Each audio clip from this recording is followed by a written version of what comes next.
Buenas tardes, tutora, buenas tardes compañeros. Mi nombre es Laura Natalí Camacho Ríos, soy estudiante de cuarto semestre de Sociología en la Universidad Nacional Abierta a Distancia, y el día de hoy tengo la posibilidad de presentarles cuáles son las preguntas orientadoras de la estructura del capitalismo de la Escuela de Frankfurt. Entonces empezamos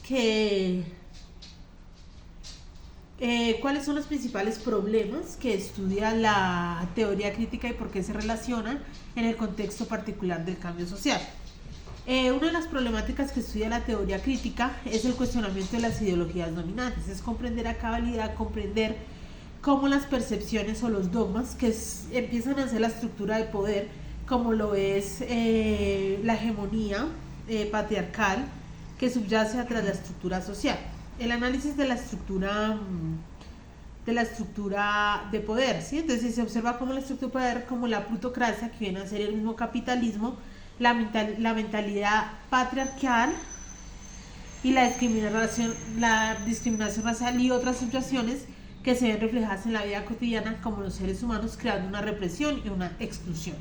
Entonces la siguiente es el desmantelamiento de la división entre teoría y práctica, ¿sí? Al apartar la concepción que existe en la ciencia objetiva de la existencia de la realidad, manteniendo que la verdad está estructurada por el ámbito social como una forma de liberación, ¿sí? O sea, todo esto lleva a una concientización y a que el hombre y la mujer sean más libres dentro de la sociedad, se comporten como seres de poder, seres hegemónicos donde no se dé la exclusión ni la discriminación. La otra es la crítica de la cultura de masas, ¿sí?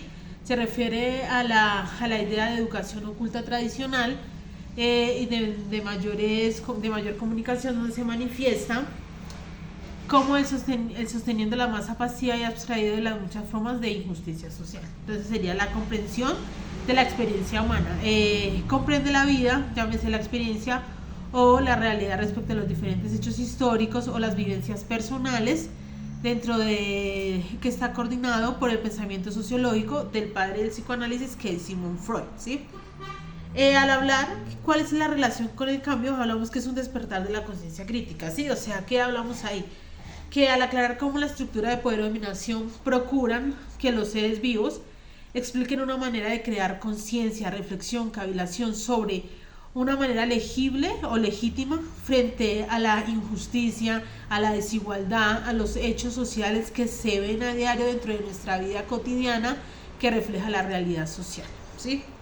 Entonces hablamos de cómo impulsar esta acción transformadora, ¿sí? Entonces, cómo el cambio social interactúa dentro de lo que es la acción transformadora. Pues tenemos que percatarnos y ver cómo la injusticia promueve formas y maneras de tener una manera social que reprime a las personas dentro de la transformación social, que les impide pensar, que les impide tener una reflexión, una realidad mucho más objetiva respecto a la manera libre de ver las cosas. Entonces sería conectar al conocimiento con la emancipación, ¿sí? Entonces abarca cómo el conocimiento científico, el sujeto orientado a la liberación encontrada como la fuerza social que reprime a las personas, se muestra como una transformación social.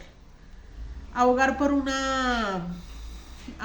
una nueva realidad. Entonces sería al hablar de la Escuela de Frankfurt, que fue fundada por unos intelectuales, llamándose la teoría crítica, habla sobre esta realidad social, ¿no? Como una manera de ser comprendida, una manera de una forma racional y humana, filantrópica, que es la praxis, que es la transformación de la hipótesis o teorías de experiencias vividas, ¿sí? Entonces, la segunda pregunta es, ¿cómo se puede identificar la perspectiva crítica en la lectura del contexto del siglo XX? Teniendo en cuenta la perspectiva crítica, se puede hallar en la lectura del contexto del siglo XX, ¿sí? Comprender a la sociedad respecto a la filosofía de la sospecha, ¿sí?